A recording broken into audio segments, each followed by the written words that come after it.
স্থান মহাশ্মশানের ধারে একটি অশ্বত্থ গাছের নিচে ভোলার ঘুগনির দোকান। সময় গভীর রাত। ভোলার ঘুগনির দোকানটা দিনের বেলায় বন্ধই থাকে। তার আসল খদ্দেররা আসে রাতে, যখন চিতার আগুন জ্বলে আর চারপাশ নিঝুম হয়ে যায়। এই দেখুন, আজও তার খরিদ্দার হাজির, একজন লম্বা ছায়ামূর্তি পেতনি। তার নাম ছায়ামাসি, আর তার পাশেই বসে আছে বিশাল মুন্ডহীন ভূত কবন্ধ। কি গন্ধ তোর ঘুগনির ভোলা! এই গন্ধটা না পেলে তো আমাদের আত্মার শান্তিই হয় না। মনে হয় যেন মরণের সব কষ্ট দূর হয়ে গেল।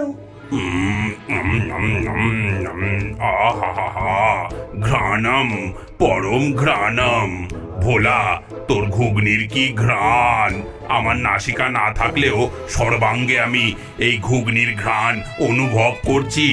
আরো আরো এক বাটি দে। দিচ্ছি দাদা, দিচ্ছি। তোমাদের ভালো লাগলেই আমার শান্তি। ভোলা কোনো সাধারণ ঘুগনি বিক্রেতা নয়। তার ঘুগনিতে এমন কোন জাদু আছে যা শুধু জীবিত নয়, মৃতদেরও আকর্ষণ করে। আর তার এই অদ্ভুত খদ্দেররাই তার দোকানের রক্ষক। বলরি হরি বল, বলরি হরি বল, বলরি হরি বল, বলরি হরি বল, বলরি হরি বল, বলরি হরি বল। হরিবোল ধ্বনি তুলে একদল লোক একটি মৃতদেহ নিয়ে শ্মশানে ঢুকল। নিয়ম মতো তারা চিতার পাশে খাটিয়াটা নামিয়ে রেখে সৎকারের প্রস্তুতি নিতে লাগল। ঠিক তখনই ভোলার দোকান থেকে এক ঝলক সুন্দর ঘুগনির গন্ধ হাওয়ায় ভেসে এলো। খাটিয়ায় শোয়ানো বৃদ্ধের লাশটা হঠাৎ নড়ে উঠল। তার বন্ধ চোখ খুলল না ঠিকই, কিন্তু নাকটা ফুলে উঠল। এ কিসের গন্ধ!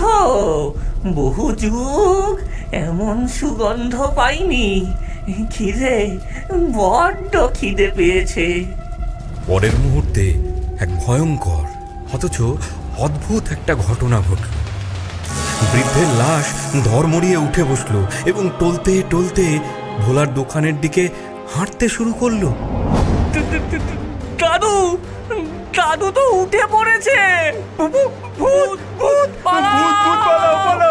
সবাই পালাও! আরে পালাও, পালাও! নিমেষের মধ্যে সবাই যে যেদিকে পারলো দৌড়ে পালালো। মৃতদেহটা সোজা ভোলার দোকানে এসে দাঁড়ালো। ঘুগনি, ঘুগনি খাবো। বসো বসো দাদু, দিচ্ছি। ভোলা এক বাটি ঘুগনি এগিয়ে দিল। বৃদ্ধের লাশটা গোগ্রাসে সেটা খেয়ে ফেলল। তারপর তার জামার পকেট থেকে বহু পুরনো একটা আধুলি বের করে ভোলার হাতে দিল। পয়সাটা হাতে দিতেই তার শরীরটা শান্ত হয়ে গেল এবং আত্মাটা একটা অপার্থিব আলো হয়ে আকাশে মিলিয়ে গেল। এই পুরো ঘটনাটা ঝোপের আড়াল থেকে দেখছিল গ্রামের চালাক ও পেটুক লোক গদাই। সে খাবারের ব্যবসাই করে, কিন্তু তার দোকানে মাছই তাড়াতে হয়। ভোলার এই কেরামতি দেখে তার তো চোখ লোভে চকচক করে উঠল। সর্বনাশ! এ তো শুধু ঘুগনি নয়, এ তো সোনা ফলানো গাছ।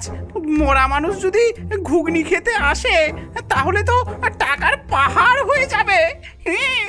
এই রেসিপি আমাকে জানতেই হবে। হ্যাঁ, জানতেই হবে। পরদিন রাতে গদাই সেজে গুজে ভোলার দোকানে এসে হাজির হলো। তার মুখে মধুর হাসি। ভোলা ভাই, কেমন আছো? তোমার ঘুগনির তো খুব নাম ডাক। আমি ভাবছিলাম কি তুমি আর আমি মিলে শহরে একটা বড় দোকান দিই। এই শ্মশানে আর কতদিন পড়ে থাকবে? আমরা লাখপতি হয়ে যাব। মাফ করো গদাইদা, আমার এই ঘুগনি ব্যবসার জন্য নয়, সেবার জন্য। বাবা শিখিয়েছিলেন এই ঘুগনি অতৃপ্ত আত্মাদের শান্তি দেয়। একে আমি টাকার লোভে বিক্রি করতে পারবো না। হ্যাঁ, সেবা? আরে বোকা, টাকার চেয়ে বড় সেবা আর কিছু আছে নাকি? হ্যাঁ, ভেবে দেখো, পরে কিন্তু পস্তাবে। ভোলা রাজি না হওয়াতে গদাই গেল রেগে। সে ঠিক করলো ভালো কথায় কাজ না হলে অন্য পথ ধরতে হবে। সেই রাতে গদাই ভোলার দোকানের দিকে এগোতে লাগলো। তার উদ্দেশ্য ভোলার সেই গোপন মশলার কৌটোটা চুরি করা। আজ আজ তোর সব মশলা আমার। কাল থেকে আমি বানাবো জ্যান্ত হওয়ার ঘুগনি। হ্যাঁ। কিন্তু সে জানতো না ভোলার দোকান রাতে ভূতেরা পাহারা দেয়। গদাই যেই না দোকানের কাছে পৌঁছেছে, ছায়ামাসি আর কবন্ধ তাকে দেখতে পেল। দেখ কবন্ধ, একটা লোভী মানুষ আমাদের ভোলার জিনিস চুরি করতে এসেছে। দাঁড়াও, আমি ওকে এমন ভয় দেখাবো যে ও আর কোনোদিনও এদিকে আসবে না। ছায়ামাসি তার মায়া বিস্তার করল। গদাই দেখল মাটি পুড়ে শত শত কঙ্কালের হাত বেরিয়ে এসেছে তার পা ধরার জন্য, এগিয়ে আসছে। ঠিক তখনই কবন্ধ তার পেছন থেকে এক ভয়ঙ্কর ঘরঘরে আওয়াজ করল।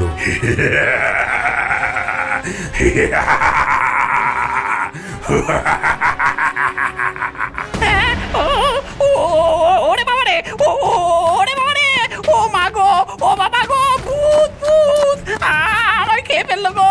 ওরে বাবা রে, ওরে বাবা রে। গদাই পড়ি কি মরি করে গ্রামের দিকে দিল দৌড়। সে রাতে তার গায়ে কাঁপুনি দিয়ে জ্বর এলো। ভয় পেলেও গদাইয়ের লোভ কিন্তু কমেনি। সে বুঝল মশলা চুরি করা যাবে না, মশলার উৎস খুঁজে বের করতে হবে।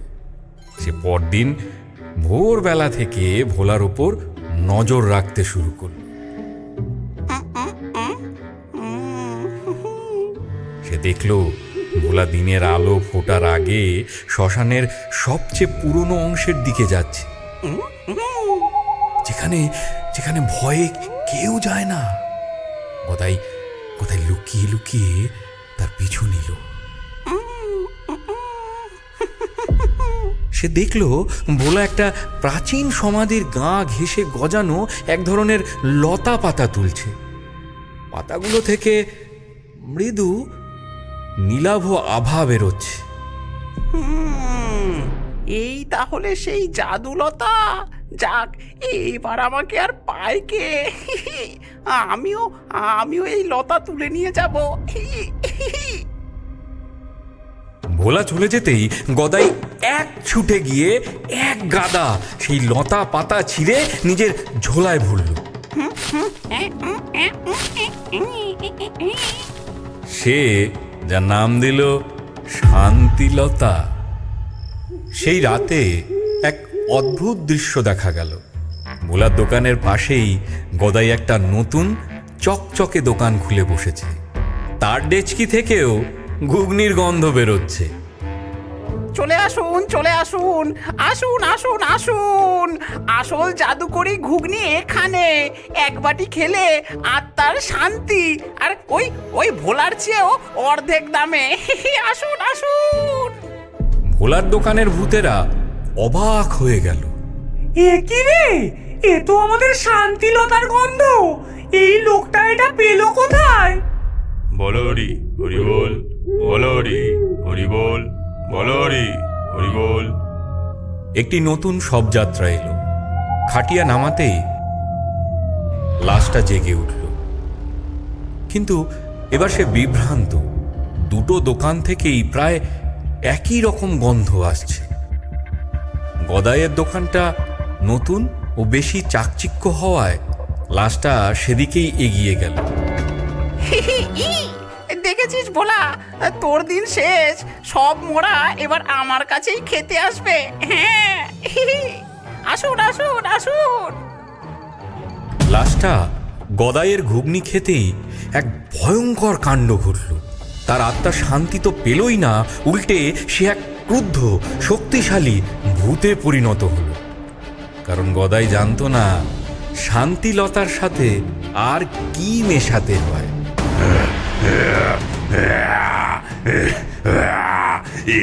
কি খাওয়ালি আমায়? আমার শরীর জ্বলছে। শান্তি শান্তি কোথায়? আমি শান্তি চাই, আমি শান্তি চাই। সেই নতুন ভূতটা গদাইকে তাড়া করল। ভোলার দোকানের ভূতরাও রেগে গেল, কারণ গদাই একটা পবিত্র প্রক্রিয়াকে নষ্ট করে দিয়েছে। নতুন ভূতটা সারা শ্মশান জুড়ে তাণ্ডব শুরু করেছে। ছায়ামাসি বা কবন্ধ তাকে শান্ত করতে পারছে না। ভোলা, কিছু একটা কর। এই নতুন ভূতটাকে শান্ত করতে না পারলে ও আমাদের সবাইকে শেষ করে দেবে। আমি বুঝেছি গদাইদা কি ভুল করেছে। বাবা বলতেন শান্তিলতা আত্মার বাঁধন আলগা করে, কিন্তু পুরোপুরি ছিঁড়তে পারে না। তার জন্য লাগে মুক্তি ফলের রস, যা স্বাদে তীব্র টক। ভোলাই জানতো সেই গাছ কোথায়। সে দৌড়ে গিয়ে শ্মশানের এক কোণে থাকা একটা বুনো গাছ থেকে একটা ফল পেড়ে আনলো। তারপর দ্রুত একটা বাটিতে বিশেষ একটা ঘুগনি তৈরি করল, যাতে সে মুক্তি ফলের কয়েক ফোঁটা রস মিশিয়ে দিল। ভোলা সাহসে ভর করে সেই ক্রুদ্ধ ভূতটার সামনে গিয়ে দাঁড়াল। মুক্তি মুক্তি চাই। শান্তি শান্তি কোথায়? শান্ত হও, শান্ত হও। তোমার আসল খাবার এই আমার কাছে। ভূতটা ভোলার হাতের বাটি থেকে আসা তীব্র ও সঠিক গন্ধে আকৃষ্ট হলো। সে এক ঝটকায় বাটিটা কেড়ে নিল এবং সবটা ঘুগনি খেয়ে ফেলল। খাওয়ার সাথে সাথে তার রাগী মুখটা শান্ত হয়ে গেল। সে ভোলার দিকে কৃতজ্ঞ দৃষ্টিতে তাকিয়ে ধীরে ধীরে বাতাসে মিলিয়ে গেল। সব শান্ত হওয়ার পর ভূতেরা গদাইকে ধরল। হ্যাঁ, তুই লোভের বসে একটা আত্মাকে কষ্ট দিয়েছিস, এর শাস্তি তোকে পেতেই হবে। যা, আজ থেকে 1 বছর তুই যাই খাবি, তোর মুখে সব শ্মশানের ছাইয়ের মতো লাগবে। এটাই তোর শাস্তি। ছায়ামাসি গদাইয়ের দিকে ফু দিতেই গদাইয়ের জিভের স্বাদ গেল নষ্ট হয়ে। কি হলো? কি হলো?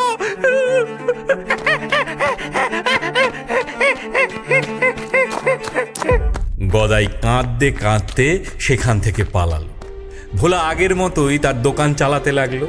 সে হয়তো গরিবই রইল, কিন্তু সে জানতো কিছু কাজ টাকা দিয়ে মাপা যায় না। তার কাছে অতৃপ্ত আত্মাদের শান্তি দেওয়াই ছিল সবচেয়ে বড় পুরস্কার।